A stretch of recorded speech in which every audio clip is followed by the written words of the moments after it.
Okay, here we are at the very front end of the International Space Station. This is the forward end of Node 2, and this is right behind this hatch is the PMA, the pressurized mating adapter, to which the space shuttle docks whenever the next space shuttle comes. You can see we have our flags up here at the most forward part. It's a 15-nation partnership, this International Space Station. So we'll start with the Node 2. We will stop at the Kibo module here, the Japanese pressurized module, and the Japanese logistics platform.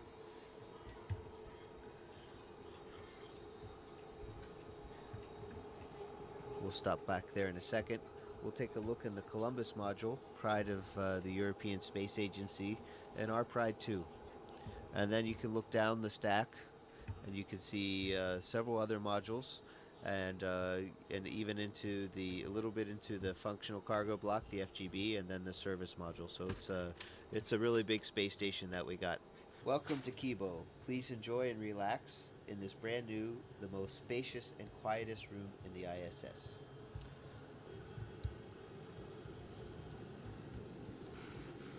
You can see here, this is the SIBO rack, which is for cell biology. And then we have a fluid rack, Urutai. So these are the two main Japanese science racks that are up here now. There's more that are coming. Let's take a quick look out the window before it gets dark outside.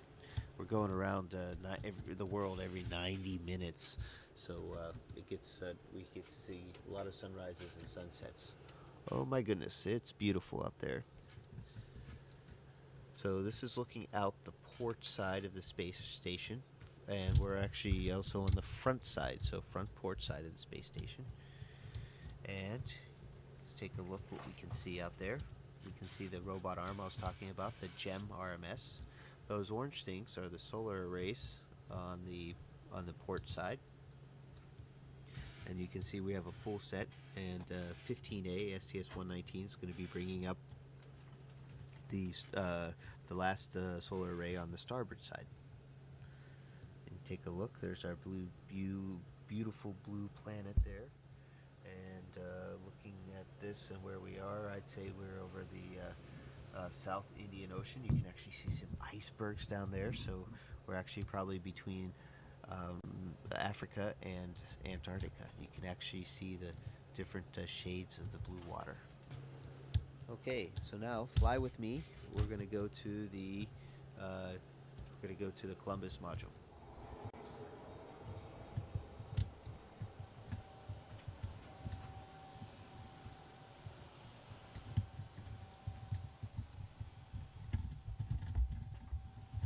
Here we are in the Columbus module. You can see it's also spacious. It's also cluttered because it's a great place to store things or temporarily stow them. It's not going to be this way forever. We're going to have it nice and clean pretty soon. We're flying back to Node 2. We'll take a quick look what else we have here. We have my work area. It's a little bit cluttered right now,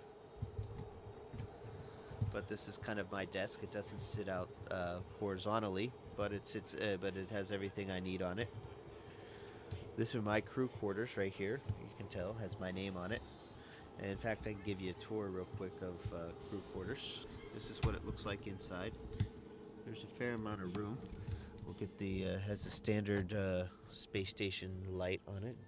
So now we're going into the Destiny Laboratory, headed aft on the space station. And there's my crewmate, Sandy Magnus. She's getting her exercise in for today. This rack is the oxygen generation system, and we have a few too many things on this rack, and we're in the middle of cleaning it off, not to interfere, but you can see oxygen, we're making oxygen, and when we make oxygen, we're breaking down water into hydrogen and oxygen, and the oxygen comes right out here. The water we're making either comes from the condensate from the air conditioning system, the water that's in the air, or urine. So this is a really neat regenerative life support system. And now we're going to go back into one of the first modules, Node 1, which is also called Unity. These are this is our pond or wall of water that's down here.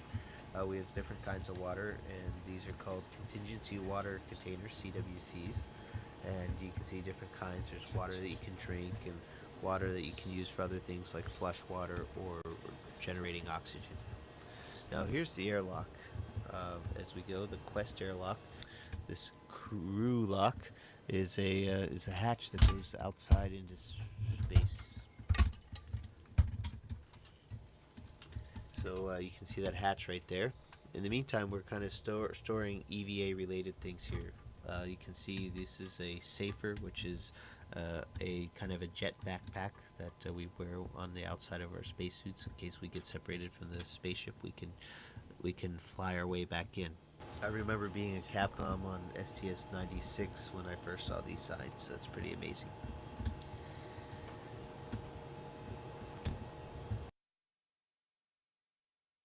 And we're floating into the Russian side of things.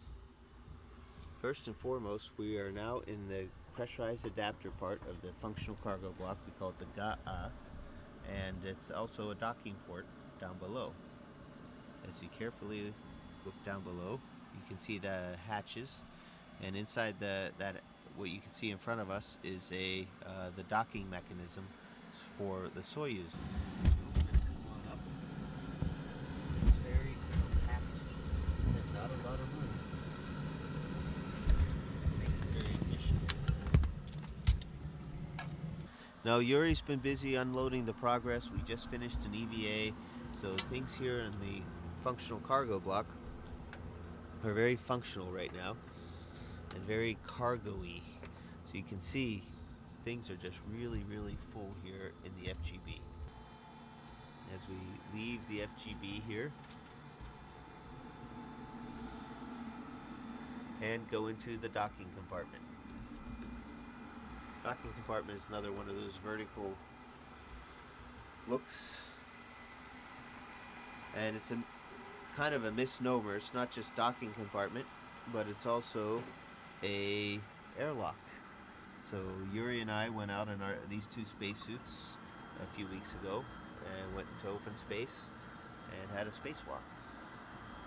Continuing on down through here, we'll stop here on the way back, is our Progress cargo vehicle. The Progress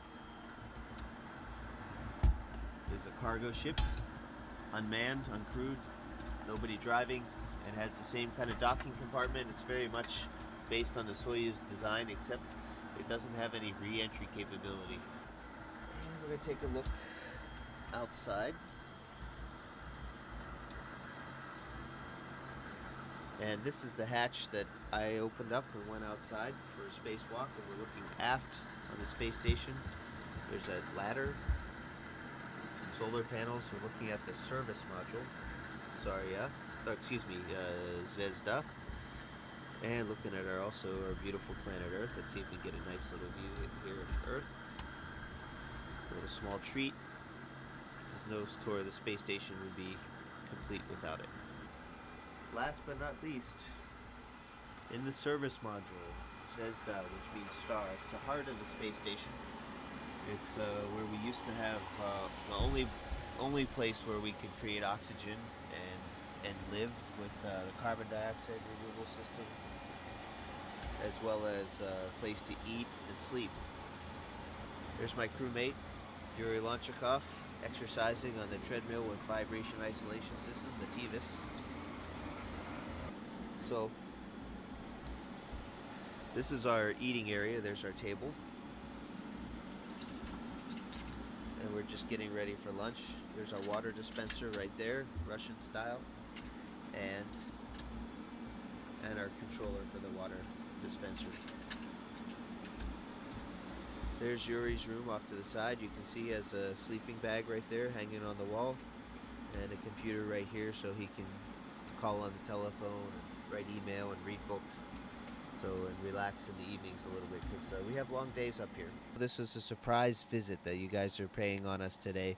So things aren't cleaned up, but they're real. This is exactly how we work and live in space. And that'll wrap up the tour. This is the International Space Station. A very good example of what human beings can do when we work when we work closely together.